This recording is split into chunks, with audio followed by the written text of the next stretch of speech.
Good morning, good afternoon, good evening, and welcome to the roast of Ubuntu. In this video, we will be taking you through a history of gaffes and screw-ups by the world's most popular Linux distribution, and it all started in 2004. Meet Mark. Mark is a very rich man, a space tourist, and the brainchild and financial backer of Canonical, who are responsible for a large majority of the behemoth known as Ubuntu. Now, the simple premise of Ubuntu when it first started in 2004 was to be functional. The hardware needed to work and the operating system needed to be easy to install and easy to use for the average ordinary person. And so Ubuntu was born. Now, unfortunately, they clearly skimped on the art and design department because somebody decided that it should look brown. When Windows is dominating the OS market, the internet, and the gaming world, and there are already at least a dozen other distributions already available, how do you get people to download and install your operating system? I mean, it isn't an easy sell. On the one hand, you have the best version of Windows ever created, already pre-installed on 99.9% of the computers, and on the other hand, you have a desktop that looks like a nightclub toilet. So what do? You do two things. One, obviously, you spend a fortune sending out CDs with Ubuntu on it to anyone who wants one for free. And two, you make it so you can install Ubuntu as an application. Now, it wasn't uncommon for magazines to have CDs with a number of Linux distributions on it, and so clearly that is where you should start.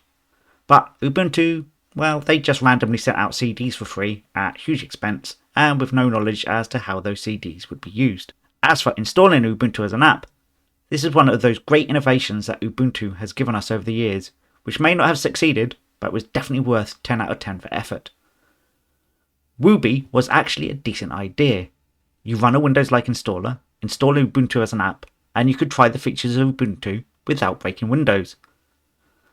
Obviously, no one told Microsoft that you aren't supposed to break applications when you install an update, and so ultimately one Windows update could destroy your whole system. Imagine if you installed an app on Linux, and after it updated, the app stopped working.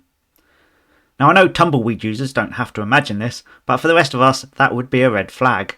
Despite Windows XP being the behemoth it was, not all was well in the Windows world either.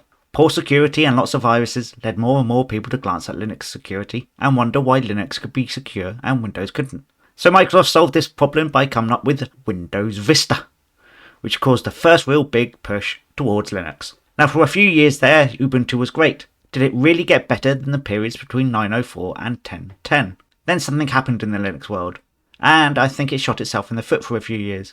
But at the end, it was probably necessary. The developers of GNOME decided that it was time to modernise, and started working on GNOME 3. And at the time, it can only be described as something like the brown wallpaper from Warty Warthog. KDE was also transitioning and working on Plasma, and it too was a steaming pile of, well, let's just say it didn't smell very nice. So Ubuntu did what it always does and went its own way, and developed Unity, which was actually reasonably decent, but also the reason Linux Mint, with Cinnamon and Mate, became so popular. Another reason Mint became popular was that to double down on Unity and to try and get some of that money back on the CDs they sent out, Ubuntu incorporated Amazon into the panel and the search results. If you thought this guy was bad on Windows, then the Amazon search baked into the Ubuntu search results was on a whole new level. You would search for your CV and a pop-up would appear asking you if you wanted to buy a hedge trimmer. Now, Ubuntu over the years have U-turned more than the current UK Labour government. Realising the mistake with the Amazon search, it was initially given a switch to enable users to turn it off, and then quietly disappeared in latter releases. Not to be deterred, the next great ideas were Ubuntu One, a sign-up cloud service where you could buy music, much like Apple iCloud, and that also quietly disappeared. Then there was Ubuntu Phone. It was a simple premise. Ubuntu would be available on your computer, laptop, tablet, phone, and you could plug your phone into your monitor and use it as a desktop computer. Unplug it and it would be your phone again. Now, on paper, this sounds like an absolutely brilliant idea, and Canonical thought so, and so they went for a fundraiser to raise funds for this new Ubuntu phone that could take down the iPhone and make Ubuntu the universal market leader. They raised 12.7 million using Indiegogo.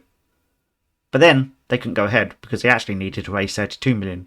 Maybe they could have saved money if they hadn't sent all those CDs out years earlier. You can never accuse Ubuntu of copying. They always do their own thing and hope people will follow suit. So when System D was announced, Ubuntu said no and started something called Upstart.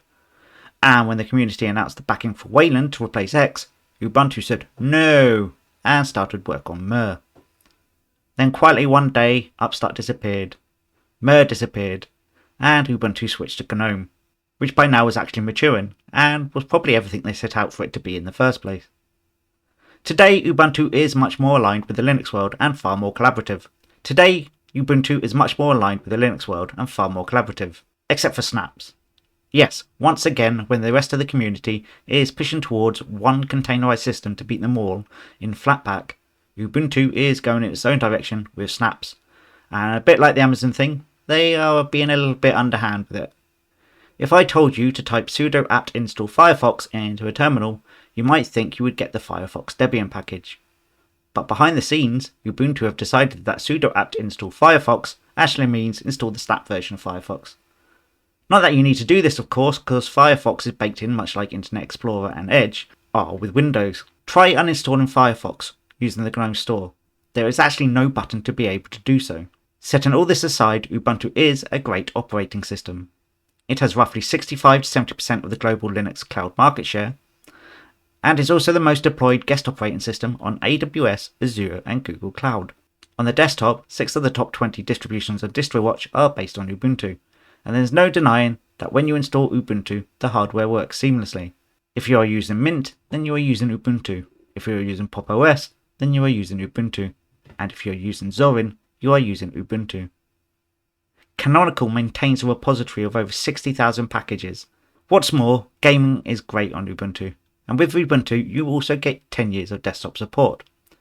If you want an easy to use distro that just works, then Ubuntu provides the ultimate backbone for this. Yes, sometimes they swing for the fences, and quite often they miss, but it's better to swing and miss than not swing at all. Thank you for watching.